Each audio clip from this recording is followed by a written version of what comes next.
नमस्कार sir. Sir Sahib जी। Sir क्या नाम है आपका? डॉक्टर जोगेंद्र दास है जी। जोगेंद्र जी आप कहाँ से हैं? काशीपुर उत्तराखंड से जी। जोगेंद्र जी संत रामपाल जी महाराज से नाम दीक्षा आपने कब ली? 2013 में सतगुरु रामपाल जी महाराज जी ने दया करी जी, उनके चरणों में जाके नाम दीक्षा ली जी। जोगेंद्र जी क्या क्या भक्ति साधनाएं की हैं आपने? कृपया हमारे दर्शकों को बताएं।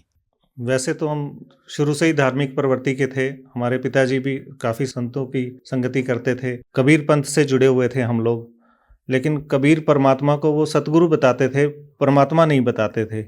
अभी सतगुरु रामपाल जी महाराज जी का ज्ञान सुनने से, सत्संग देखने से हमें पता लगा कि कबीर साहब जी पूर्ण परमात्मा, पूर्ण ब्रह्म है। और शारीरिक रोग था मेरे को, पहले से मैं काफ़ी बीमार रहता था। 10-15 साल से मेरे को शारीरिक रोग था। बीमारी के कारण मेरा वज़न भी बहुत कम था, 45-46 किलो का वज़न था कुल। और सभी जगह मैं अपने रोग को लेके, निवारण के लेके धक्के खा चुका था। सभी जगह से दुखी हो चुका था। दुखों का पहाड़ टूटा हुआ था, ये मान लीजिए आप। सर फिर आप संत रामपाल जी महाराज जी की शरण में कैसे आए? सतगुरु रामपाल जी महाराज जी की शरण में हम टीवी के द्वारा सत्संग देखते थे। सतगुरु रामपाल जी महाराज जी का 4-5 साल तक हमने सत्संग देखा। जो भक्तों के उसमें जो संत रामपाल जी महाराज जी के शिष्य हैं, उनके इंटरव्यू आते थे कि हमें असाध्य रोगों से लाभ मिल गया। किसी की प्रेत बाधा थी, किसी को कैंसर था, किसी को अल्सर था। मेरे को भी अल्सर की परेशानी थी। और प्रेत बाधा क्या, मेरे को जब रात को मैं सोता था तो सांप काट जाता था मेरे को। रात को सोते हुए सांप काट जाता था। हर रोज ही मेरे साथ ऐसा होता था कि बहुत खतरनाक एक सांप आता था और मेरे को काट जाता था। मैं सो नहीं पाता था पूरी पूरी रात। और बहुत सारे लोगों के पास उपाय के लिए भी गया। हमारे यहाँ पे नज़दीक 10 किलोमीटर दूर काशीपुर में शेषनाग का मंदिर है। वहाँ पे किसी ने बताया कि वहाँ पे जाके चांदी का सांप चढ़ाने से ये तुम्हारे ऊपर जो दोष है सांप काटने का, ये खत्म हो जाएगा। तो मैंने वहाँ पे जो चांदी का सांप बनवा के, और उसको काफ़ी महंगा बना था वो, वहाँ पे चढ़ाया। लेकिन उससे कोई लाभ नहीं मिला मेरे को। और अन्य धर्म गुरुओं के पास भी उपाय के लिए मैं बहुत जगह गया हूँ। मौलवियों के पास भी गया हूँ, पंडितों के पास भी गया हूँ। और आर्थिक स्थिति इतनी ज़्यादा माड़ी थी उस समय कि उनके पास जाके मैंने 10% पे लेके भी जो उन्होंने उपाय बताए। किसी ने बताया कि लाल कपड़ा बांध के आप चौराहे पे डाल दो, किसी ने बताया कि आप हरी मिर्च डाल दो, लाल मिर्च डाल दो, किसी ने बताया कि आप चौराहे पे पानी 4 नलों का लेके डाल दो, वो डाला। सभी तरह के उपाय उनके द्वारा बताए हुए। इवन ये नकली धर्मगुरु जो थे, ये पंडित थे, इन्होंने मेरे को चौराहे के ऊपर भी नहला दिया रात को 12 बजे, तो भी मेरे को कोई राहत नहीं मिली इनके पास जाने से। और मथुरा में एक हरि चैतन्यपुरी जी हैं, उनके द्वारा बताई गई साधना, जो कृष्ण का जो मंत्र बताते हैं, वो उनके पास भी हम 15 दिन तक वहाँ पर शारीरिक लाभ को लेकर रहे, लेकिन कोई लाभ उनसे मिला नहीं हमको। और कबीर साहब जी को हम पहले जो कबीर पंथ से 20 साल से जुड़े हुए थे, जलंधर में उनका डेरा है, जो अन्य परिवार हमारा उनसे जुड़ा हुआ था, हमारे दादा परदादा से। और वो कबीर साहब जी को पूर्ण गुरु नहीं बताते थे, वो सतगुरु बताते थे। उनको कबीर साहब जी के बारे में कोई ज्ञान नहीं था, लेकिन बस उनकी वाणी को पढ़ते थे वो। उनके पास कोई यथार्थ भक्ति, यथार्थ साधना नहीं थी।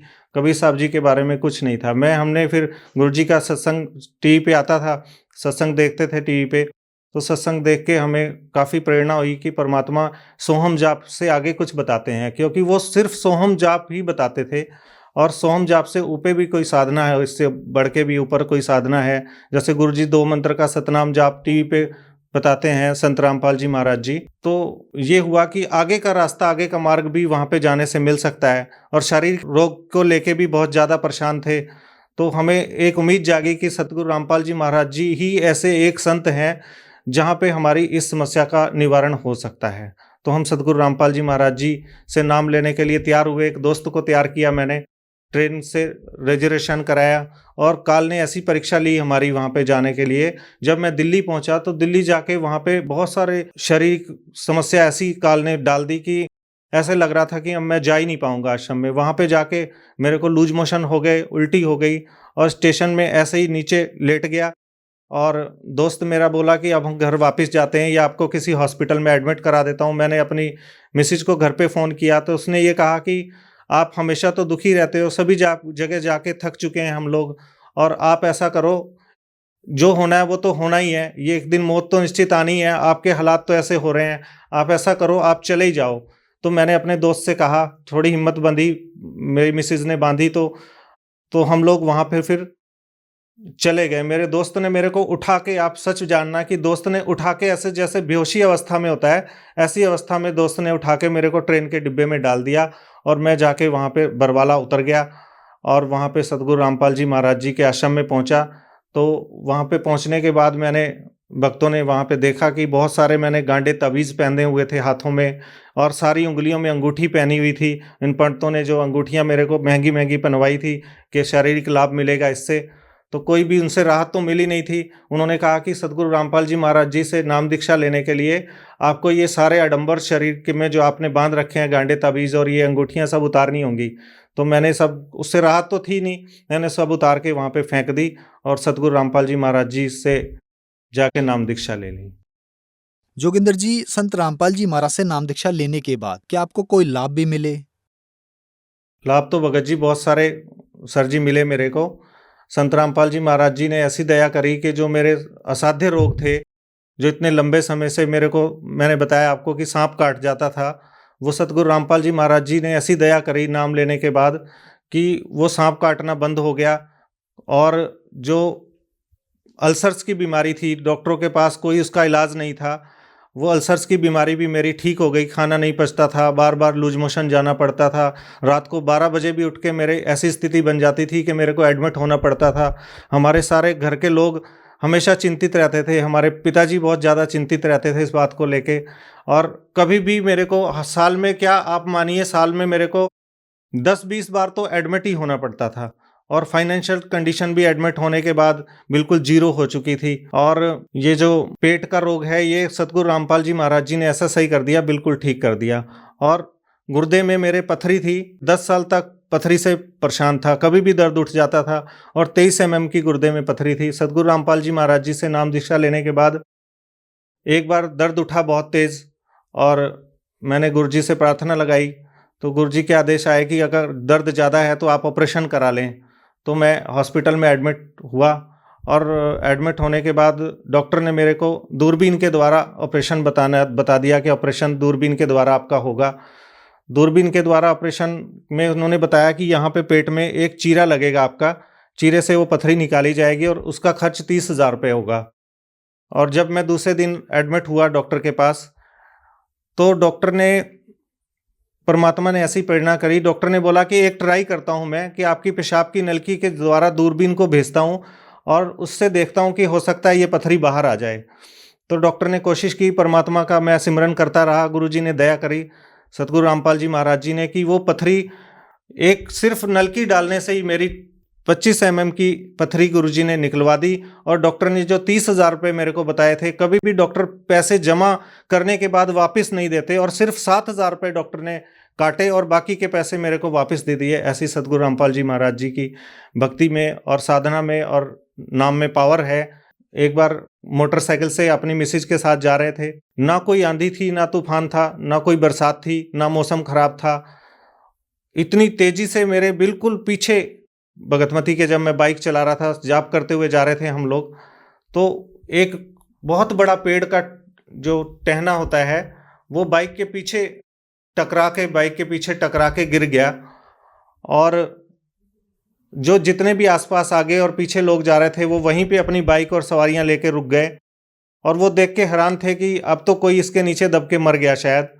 और बड़ी जोर से लोग आसपास के चिल्ला रहे थे और सतगुरु रामपाल जी महाराज जी की ऐसी दया हुई कि मेरी बाइक चलती रही, वो पीछे से टकराया और मेरे से पीछे से आवाज़ आई, बहुत बड़ी परमात्मा की दया है तुम पे जो आज तुम बच गए हो, नहीं तो तुम बचते नहीं।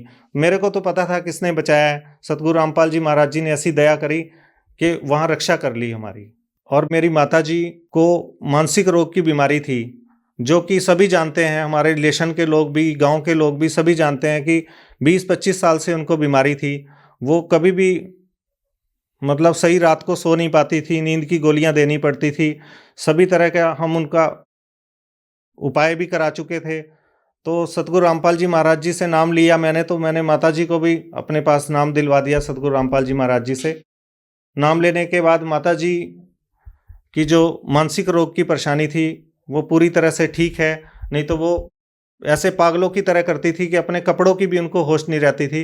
कपड़े भी ऐसे उतार के वो घूमने लग जाती थी, बहुत ज़्यादा बोलती थी और सो नहीं पाती थी। ऐसे जैसे पागलपन की स्थिति होती है वैसी स्थिति थी। हम बहुत चिंतित रहते थे। हमने सभी जगह उनका इलाज भी कराया था, इवन पागल खाने में भी दिखाया था उनको, सभी झाड़ा फूँक भी कराए थे, सभी जो उपाय होते हैं, ये जो नकली झाड़ा फूँकी वाले जो उपाय बताते हैं वो भी कराए थे, लेकिन उनसे कोई लाभ नहीं था। सतगुरु रामपाल जी महाराज जी ने ऐसी दया करी, नाम लेने के बाद वो पूरी तरह से स्वस्थ हैं। उनकी मानसिक रोग जो था वो ठीक हो चुका है। जोगिंदर जी, जो लोग आज आपको टीवी पर देख रहे हैं और वो भी किसी न किसी बीमारी से ग्रस्त हैं, डॉक्टर होने के नाते उनके लिए आप क्या कहना चाहेंगे? मैं सभी भक्त समाज से ये प्रार्थना करता हूँ कि संत रामपाल जी महाराज जी पूर्ण संत इस समय धरती पे आए हुए हैं, इनके पास सद्भक्ति है। आपसे प्रार्थना है कि आप सद्ग्रंथों को खोल कर देखें और इनके द्वारा बताई गई भक्ति साधना परम सत्य है और इनसे सभी रोगों का निवारण इस धरती पे संभव है। और आप उनसे नाम दीक्षा लें और उनके द्वारा दिए गए जो सतमार्ग है उसको अपनाएं, तो आपकी सभी इस धरती पे जितने भी रोग हैं उसका इलाज संभव है। जोगिंदर जी, देखने में आ रहा है कि आज की युवा पीढ़ी नास्तिकता की ओर बढ़ रही है, लेकिन कुछ लोग ऐसे भी हैं जो भगवान में विश्वास करते हैं। जो लोग नास्तिकता की ओर जा रहे हैं उनके लिए आप क्या कहना चाहेंगे? जो हमारी मीडिया है और उसका इसमें बहुत ज़्यादा योगदान है। मीडिया में अभी सद्ग्रंथों के बारे में कुछ नहीं बताया जाता। जो ग्रंथों में लिखा है, अब तक के जितने भी नकली धर्मगुरु हैं वो कुछ भी ग्रंथों पे प्रमाणित नहीं बताते हैं। वो सब आडंबर करते हैं और झूठी कहानियाँ बनाकर एक पब्लिक को मनोरंजन का एक उन्होंने अपना स्थान बना रखा है। ऐसा मनोरंजन का एक केंद्र बना रखे हैं इन लोगों ने। और संत रामपाल जी महाराज जी जो भक्ति देते हैं, जो साधना देते हैं, वो शास्त्र अनुकूल है, शास्त्रों से प्रमाणित है। और मैं भक्त समाज को सभी को ये बताना चाहता हूँ कि इसमें कोई आडंबर किसी तरह का नहीं है। और आज की जो साइंस है वो साइंस सब इसकी भक्ति के आगे फेल है। जो हमारी युवा पीढ़ी आज नास्तिकता की ओर जा रही है, उनको कोई सद्भक्ति मिली नहीं, इसलिए कोई आध्यात्मिक लाभ उनको मिला नहीं। ना उनके रोगों का निवारण हुआ, ना उनको कोई आध्यात्मिक लाभ मिला, ना उनके पास कोई मोक्ष का मार्ग है अन्य धर्मगुरुओं के पास। तो इसलिए वो नास्तिकता की ओर चली गई। उनको लगता है कि इस धरती पे कोई भगवान नहीं है जो हमें लाभ दे सके या हमारे दुखों का निवारण कर सके। सतगुरु रामपाल जी महाराज जी शास्त्र अनुकूल भक्ति बताते हैं। इसके द्वारा अगर वो ज्ञान को समझेंगे और सतग्रंथों के प्रमाण को देखेंगे, उनके गुरुजी के सत्संगों को देखेंगे, तो उनको खुद ही ये पता लग जाएगा कि परमात्मा की पावर ऐसी है जिससे सभी रोगों का निवारण हो सकता है। और परमात्मा की पावर ऐसी है जो हमें सतमार्ग और मोक्ष का मार्ग दिलवा सकती है। जोगिंदर जी, संत रामपाल जी महाराज से नाम दीक्षा कैसे ली जा सकती है? विभिन्न चैनलों पर सतगुरु रामपाल जी महाराज जी का सत्संग आता है और वहाँ पे एक पट्टी चलती है सत्संग में। उसमें आप फ़ोन मिलाकर नंबरों के द्वारा सतगुरु रामपाल जी महाराज जी के पूरे वर्ल्ड में नाम दीक्षा केंद्र खुले हुए हैं, उनसे आप संपर्क करके कोऑर्डिनेटर के द्वारा नामदान केंद्रों का एड्रेस पूछ के और नाम दीक्षा ले सकते हैं। डॉक्टर जोगिंदर जी, हमारे चैनल पर अपने अनुभव बताने के लिए आपका बहुत बहुत धन्यवाद। साथ साहब जी।